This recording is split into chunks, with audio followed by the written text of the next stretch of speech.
जिंदाबाद जिंदाबाद जिंदाबाद जिंदाबाद जिंदाबाद जिंदाबाद जिंदाबाद जिंदाबाद जिंदाबाद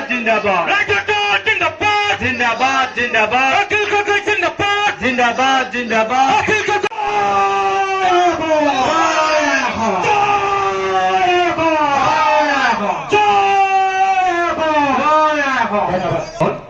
অসম যুৱ পৰিষদৰ আমগুৰি সমষ্টিৰ প্ৰাক্তন সভাপতি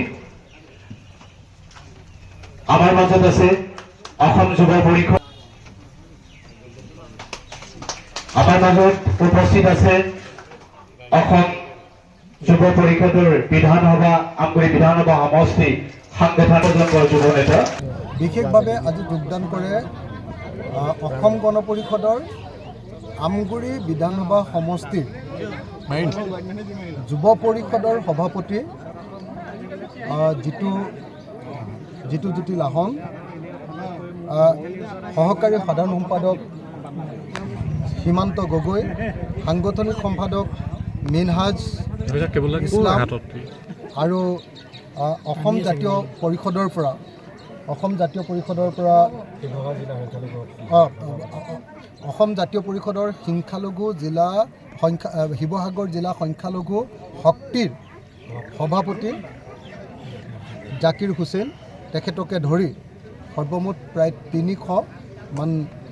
আজি প্ৰতিনিধিয়ে আমাৰ দলত যোগদান কৰে। আমি 2024 যেনেকৈ কংগ্ৰেছ ৰাইজৰ দল আৰু অসম জাতীয় পৰিষদে ঐক্যবদ্ধভাৱে নিৰ্বাচন খেলিলোঁ, 2026 চনৰ বিধানসভা নিৰ্বাচনতো আমি একেলগতে বিৰোধী ঐক্যমঞ্চ নিৰ্বাচন খেলিবৰ কাৰণে মনস্থ কৰি থৈছোঁ আৰু বিৰোধী ঐক্যমঞ্চ ঐক্যবদ্ধভাৱে ইলেকশ্যন খেলি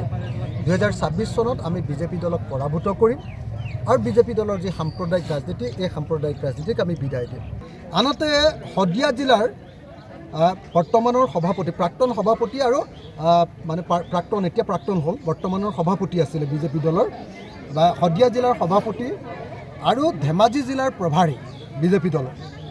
যুধিষ্ঠিৰ গগৈ ডাঙৰীয়াই ইতিমধ্যে পদত্যাগ কৰিছে আৰু তেখেতে আমাক সাক্ষাৎ কৰি ইতিমধ্যে ৰাইজৰ দলত যোগদান কৰিবৰ কাৰণে সিদ্ধান্ত ঘোষণা কৰিছে।